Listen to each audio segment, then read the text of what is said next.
Hello दोस्तों, मैं Angad sir SSC maths world में आप सभी दोस्तों का स्वागत करता हूं। दोस्त, आज हम पढ़ेंगे आधुनिक भारत का इतिहास। और आधुनिक भारत के इतिहास में हम पढ़ेंगे मुगलों का पतन, यानी मुगल साम्राज्य कैसे इतना दूर तक चला और पतन होने के बाद कितने समय बाद यह स्थिति में गंभीर हो गया। तो स्थिति क्या है मुगल साम्राज्य का पतन देखेंगे दोस्त। 331 वर्ष तक, यानी औरंगजेब की मृत्यु के बाद इसका विनाश बहुत तेजी से होता है। यानी जब तक औरंगजेब तक थे, यानी 3 मार्च 1707 तक स्थिति बरकरार थी। शासनकाल बहुत अच्छा चल रहा था, लेकिन इसके बाद जितने भी शासक आए, या तो उनकी व्यक्तिगत अक्षमताएं थी या विलासता, धर्मांता और दरबारी गुटबंदियों के कारण इनका विनाश बहुत तेजी से हो गया।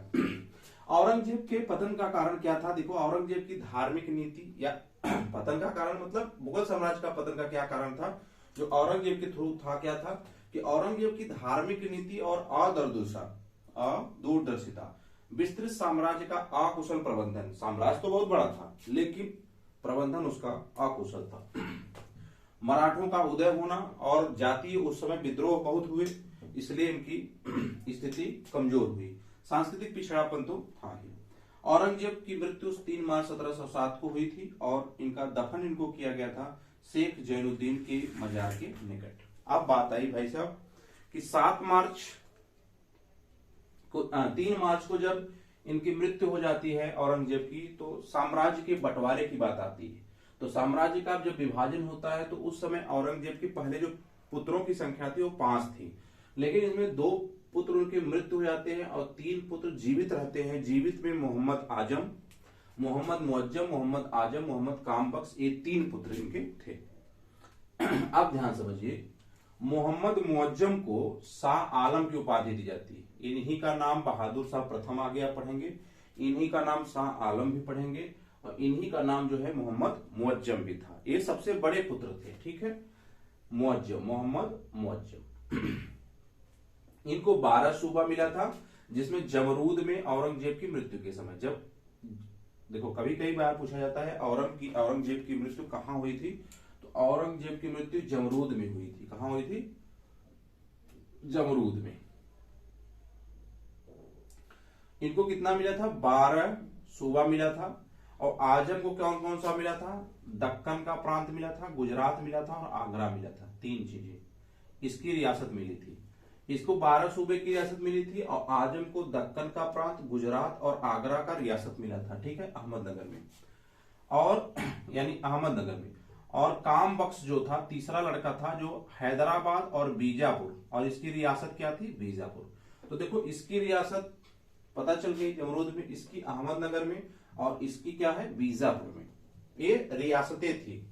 यानी मोहम्मद मुअज्जम की 12 सूबे की रियासत मिली थी जमरूद में औरंगजेब की मृत्यु के समय, और आजम को जो है अहमदनगर में मिली थी, दक्कन प्रांत, गुजरात और आगरा का, और कामबख्श को बीजापुर रियासत और हैदराबाद और बीजापुर पर अधिकार था।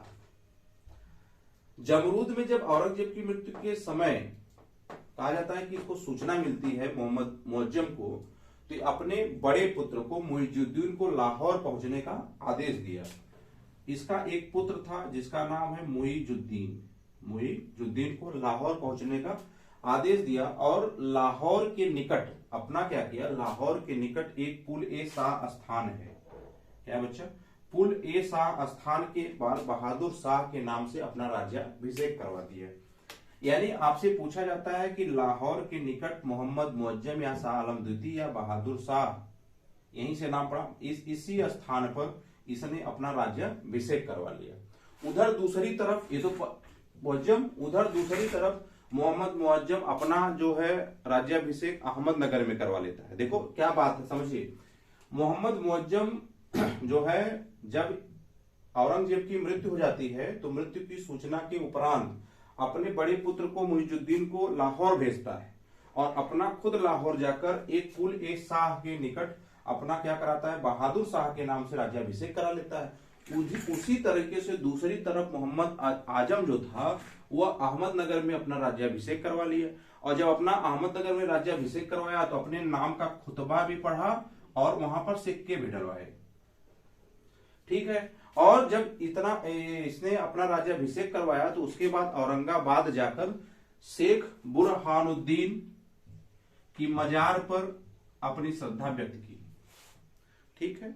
और तीसरा जो इनका लड़का था इसने किया, और तीसरा तो मान लीजिए कामबख्श भी मारा गया था।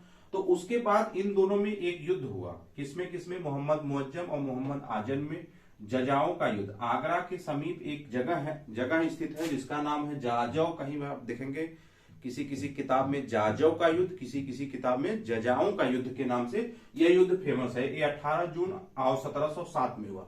आप ही देख लो कि 3 मार्च 1707 से स्थिति औरंगजेब की मृत्यु होती है और 18 जून पे यह स्थिति इन दोनों के युद्ध तक पहुंच जाती है।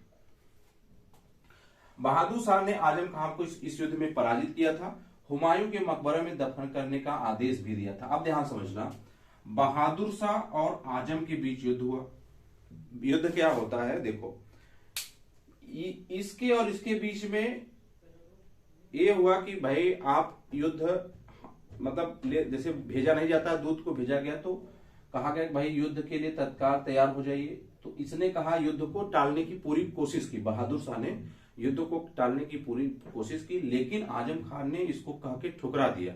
उसने शेख सादी का एक बहुत पुराना कथन है कि एक छत के नीचे कई लोग रह सकते हैं लेकिन शासक दो नहीं रह सकते, इस टाइप का कुछ कथन है।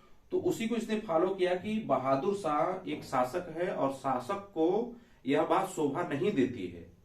ठीक है। और इसीलिए इन दोनों का युद्ध हो जाता है और युद्ध में आजम का एक पुत्र रहता है बेदार वक्त। देखो आजम का एक पुत्र है बेदार वक्त, यह शुरुआत में ही मार दिया जाता है। और जब आजम का एक पुत्र शुरुआत में ही मार दिया जाता है तो वहीं से निश्चित हो जाता है कि जो बहादुर शाह है यह जीत जाएगा।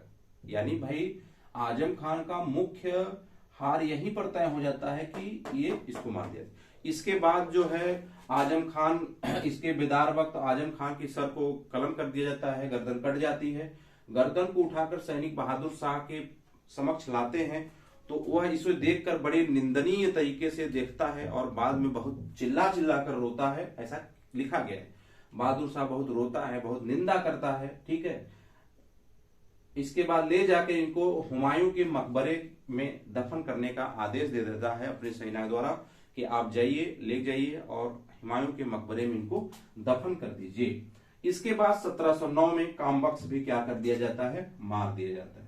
तो इतनी तो रही एक कथा जो आपने सुना। इसके बाद हम पढ़ेंगे अब भाई 1709 में कामबख्श भी मारा गया और आजम को इसने पराजित करके जाजौ के युद्ध में 18 जून 1707 को ही मार दिया। तो अब हम पढ़ेंगे इसके बाद के शासक, यानी हम कौन कौन शासक आए, कैसे कैसे शासन काल किया। तो दोस्तों कैसी लगी क्लास जरूर बताइएगा, क्योंकि आपको यदि बातें समझ में आई हो तो ठीक, नहीं तो एक बार 2 बार वीडियो को जरूर देखिएगा। उम्मीद है कि आपको समझ में आ गई होगी। ठीक है दोस्त, धन्यवाद, बाय बाय, टेक केयर।